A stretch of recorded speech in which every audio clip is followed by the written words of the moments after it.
मंच पे उपस्थित हिस्ट्री डिपार्टमेंट के सभी प्रोफेसर सर और खास करके मिथिला विश्वविद्यालय में हिस्ट्री डिपार्टमेंट में टॉप करने वाली तुलसी जी, मैं उनको भी बहुत बहुत बधाई देना चाहता हूं कि इन्होंने सीएम कॉलेज के ही नहीं बल्कि पूरे मिथिला यूनिवर्सिटी का मान सम्मान बढ़ा दिया है। तो जैसा कि आपको पता होगा कि आज का इस सेमिनार का मुख्य विषय भारतीय परंपरा में नारी शक्ति की भूमिका। साथियों, जैसा कि आपको पता होगा कि भारत देश सदियों से हमेशा आगे रहा। वैसे ही नहीं, भारत को सोने का चिड़िया कहा जाता था। हमारा संस्कृति, हमारा सभ्यता हमेशा से ही पूरे विश्व में सभी देशों में सबसे अच्छा रहा।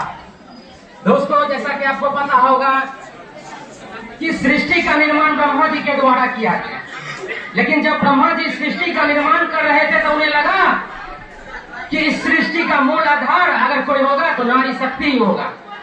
आज भी हम अपने धर्म ग्रंथों में जब भी ज्ञान की बात करते हैं तो माता सरस्वती की बात करते हैं।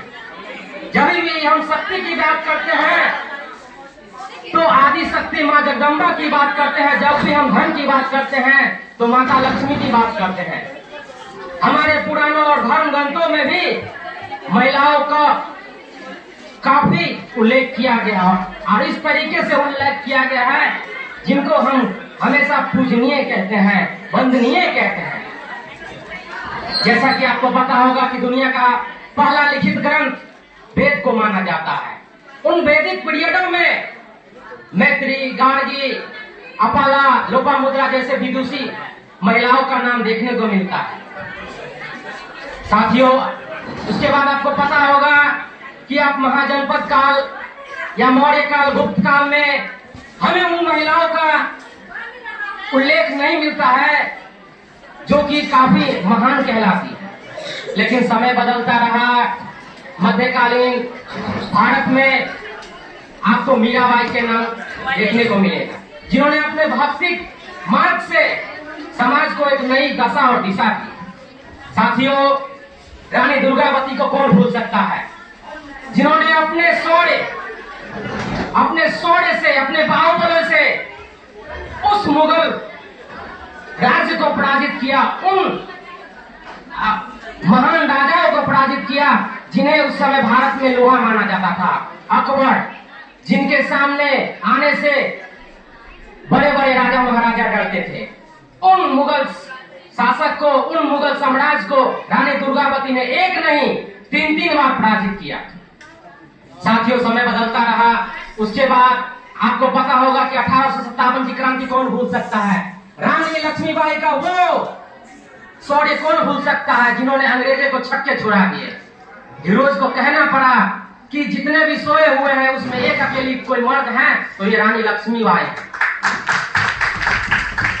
आजादी की लड़ाई में राष्ट्रपिता महात्मा गांधी, लाला लाजपत राय, बाल गंगाधर तिलक, डॉक्टर राजेंद्र प्रसाद का ही नहीं योगदान था, बल्कि हमारे एनी बेसेंट, सरोजिनी नायडू जैसे इन महिलाओं का योगदान भी था। सुचिता कृपलानी जैसे महिलाओं का भी योगदान था, जिन्होंने राष्ट्रपिता महात्मा गांधी, डॉक्टर राजेंद्र प्रसाद, बाल गंगाधर तिलक, पंडित जवाहरलाल नेहरू के साथ कंधे से कंधे मिलाकर अंग्रेजों को भारत से भगाने में सहयोग किया। समय बदला। जैसा कि आपको पता होगा कि भारत आजाद हुआ, उसके साथ साथ भारत का संविधान भी लिखा गया। लेकिन जो ड्राफ्टिंग कमेटी के अध्यक्ष थे बाबा साहब भीमराव अम्बेडकर, संविधान सभा के अध्यक्ष डॉक्टर राजेंद्र प्रसाद, उन्हें लगा कि जब तक इस संविधान सभा में हम भारतीय महिलाओं को भागीदारी नहीं देंगे तब तक ये हमारा संविधान पूर्ण नहीं होगा, भारतीय संविधान का कोई महत्व नहीं रहेगा। आपको जान के काफी अच्छा लगेगा कि उन 389 सदस्य में 15 महिलाएं भी थी।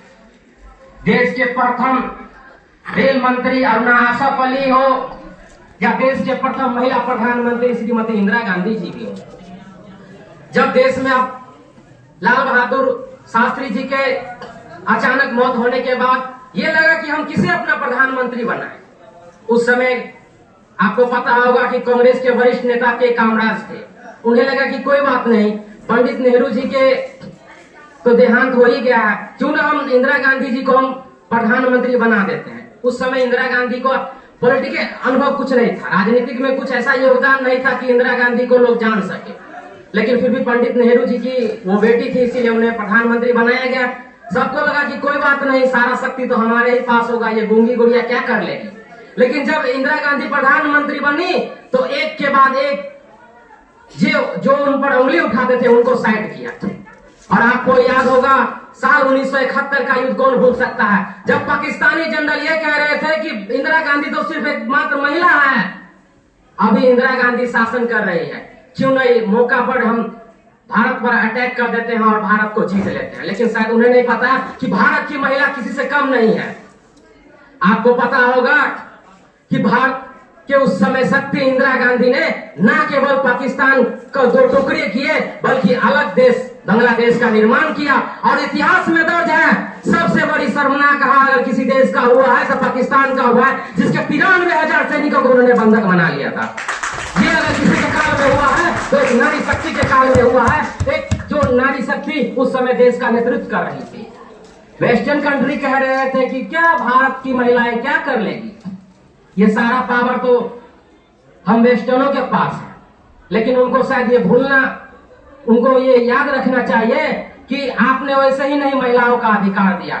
जब प्रथम विश्व युद्ध, द्वितीय विश्व युद्ध में पूरे विश्व के पुरुष युद्ध में बेचते तो महिलाएं ही सारा राजकाज देखती थी, सारे फैक्ट्री चलाने का कार्य महिलाओं के द्वारा ही किया जाता था।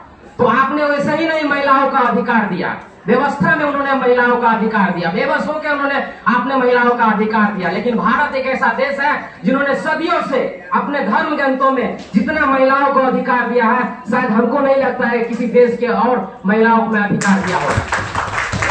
समय बदला, भारत जैसे उड़ान भरा, फिर हमारे देश की महिलाओं ने भी उड़ान भरी। कल्पना चावला जो अंतरिक्ष में उड़ान भरने वाली प्रथम महिला बनी। आज भी देश के बड़े बड़े पोस्ट पे महिलाओं ने अपनी छाप छोड़ी है, चाहे वो देश की महामहिम राष्ट्रपति श्री द्रौपदी मुर्मू जी हो या देश के वित्त मंत्री निर्मला सीतारमण जी हो। जब आपको जानकर काफी अच्छा होगा, जब साल 2014 में मोदी जी पहली बार देश के प्रधानमंत्री बने तो उसमें उन्होंने विदेश मंत्री सुषमा स्वराज जी को नियुक्त किया। और शायद हमें नहीं लगता कि उनके जैसा बेबाक विदेश मंत्री भारत में कोई हुआ होगा, जो बिना बेबाकी से, किसी भय से, किसी के डरे हुए अपनी बात संयुक्त राष्ट्र संघ में रखती थी। आज वर्तमान समय में हम महिलाओं की बात कर रहे हैं और बिहार के महिलाओं की ना बात करें, बिहार के उन नारी शक्तियों की ना बात करें तो ये काफी बेईमानी होगा। दोस्तों, बिहार की लोक गायिका शारदा सिन्हा को आप कैसे भूल सकते हैं, जिनकी लोक गायिका बिहार के ऐसा कोई घर नहीं होगा जहां उनका संगीत न बजता हो, उनका गीत न बजता हो। छठ मतलब शारदा सिन्हा, विवाह मतलब शारदा सिन्हा। उन्होंने अपने गीत के माध्यम से समाज को एक नई दशा और दिशा दी। जब साल 2005 में मुख्यमंत्री श्री नीतीश कुमार पहली बार बने तो उन्हें लगा कि बिहार क्यों पिछड़ा हुआ है, तो बिहार इसीलिए पिछड़ा हुआ क्योंकि यहाँ पे महिलाओं का वो अधिकार नहीं है। उन्होंने पहली बार साइकिल योजना, महिलाओं को छात्रवृत्ति, जब 10वीं पास करेगी महिलाओं तो उनको 10,000 रुपया, इंटर पास करेगी तो उन्हें 25,000 रुपया, जब ग्रेजुएशन पास करेगी तो उन्हें 50,000 देने का काम कोई किया तो नीतीश कुमार किए। और आज नतीजा आज है कि बिहार की महिलाएं भी देश में किसी से कम नहीं है। श्रेयासी सिंह को कौन भूल सकता है, जिन्होंने 2018 कॉमनवेल्थ गेम में उन्होंने गोल्ड मेडल जीतकर पूरे बिहार का मान सम्मान बनाया। आज वो वर्तमान समय में बिहार के खेल मंत्री है। मैथिली ठाकुर को कौन भूल सकता है, जो हमारे और आपके ही उम्र के है, लेकिन उन्होंने लोक गायिका के माध्यम से, शास्त्रीय संगीत के माध्यम से मिथिला का संस्कृति ही नहीं बल्कि बिहार और पूरे भारत का संस्कृति को पूरे विदेश में पहुंचाया, पूरे विश्व में पहुंचाया और भारत का मान सम्मान बढ़ाया। वर्तमान में वो अलीनगर विधानसभा से जीतकर और विधानसभा में वो विधायक के रूप में शपथ ग्रहण ली है। उन्हें भी हमें नहीं भूलना चाहिए। दोस्तों, कहा जाता था कि पहले के समय में केवल क्रेडिट भारतीय क्रिकेट टीम को ही दिया जाता था।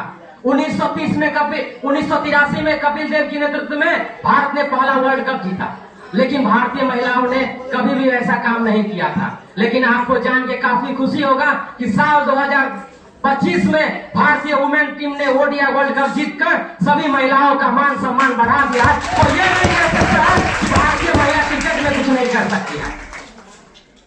अभी हाल ही में भारतीय वुमेन ब्लाइंड टीम ने भी पहला T20 वर्ल्ड कप का खिताब जीता है। ये हम लोग के लिए काफी गौरवान्वित करने वाली हैं कि अब महिलाएं किसी भी क्षेत्र में हम लोग से कम नहीं है।